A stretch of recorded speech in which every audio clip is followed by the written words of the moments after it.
The question is, what are the takeaways here? What's the core nugget here? What should an individual investor be thinking about for their portfolio?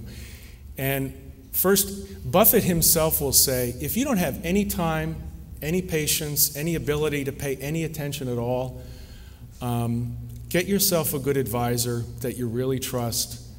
Or if you're going to invest yourself, just buy an index fund. If you want to invest yourself and don't have the patience to do it yourself and do all the analysis, buy an index fund if you want to buy something. But I think the message is deeper. And I think the message is that you can do this. Berkshire shareholders, there are Berkshire shareholders that have literally been holding their stock for 50 years, 45 years. And they've grown wealthy on that.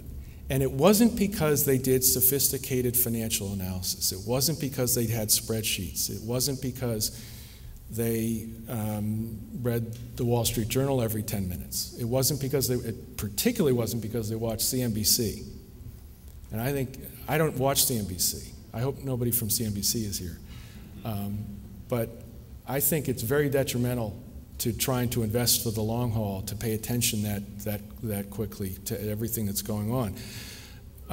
But the people that invested in Berkshire Hathaway early, what they did was, they did it on the basis of Warren Buffett.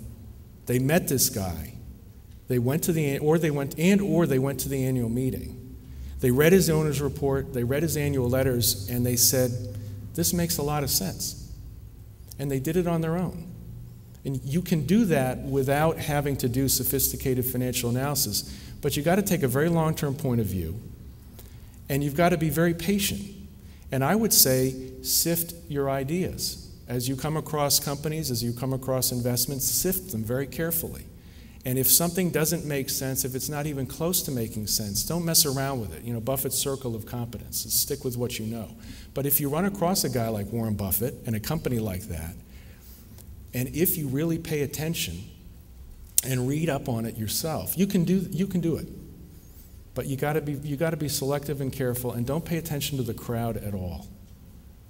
I think that's the basic message. You can do this, because a lot of people who've been going to that meeting for 40 years, they're just individuals. And they stay relatively informed, and they know what they like, and they know what's important, and they found a guy they trust. And that's how they've done it. So it's not as sophisticated as we on Wall Street would like to make you think.